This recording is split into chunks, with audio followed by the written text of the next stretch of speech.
بسم اللہ الرحمن الرحیم۔ حضرت عمر رضی اللہ تعالیٰ عنہ کے دور خلافت میں مدینہ میں ایک گانا گانے والا رہتا تھا جو گانے گایا کرتا تھا۔ جب اس کی عمر 80 سال کی ہو گئی تو اس کے آواز نے اس کا ساتھ چھوڑ دیا۔ اب کوئی اس کا گانا نہیں سنتا تھا۔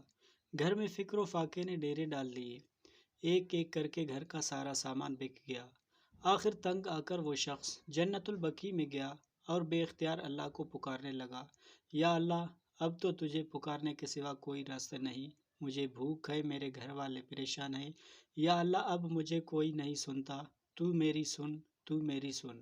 میں تنگ دست ہوں، تیرے سوا میرے حال سے کوئی واقف نہیں۔ حضرت عمر مسجد میں سو رہے تھے کہ خواب میں آواز آئی، اے عمر اٹھو، میرا ایک بندہ مجھے جنت البقیع میں پکار رہا ہے، اس کی مدد کو پہنچو۔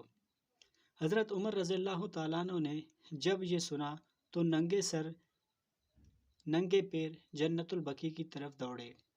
دیکھتے ہیں کہ جھاڑیوں کے پیچھے ایک شخص دھاڑے مار مار کر رو رہا ہے۔ اس نے جب حضرت عمر کو آتے دیکھا تو بھاگنے لگا، سمجھا کہ شاید حضرت عمر رضی اللہ تعالیٰ عنہ کوڑا لے کر آ رہے ہیں۔ حضرت عمر نے کہا، رکو، کہاں جا رہے ہو؟ میں تمہاری مدد کے لیے آیا ہوں۔ وہ شخص بولا، آپ کو کس نے بھیجا ہے؟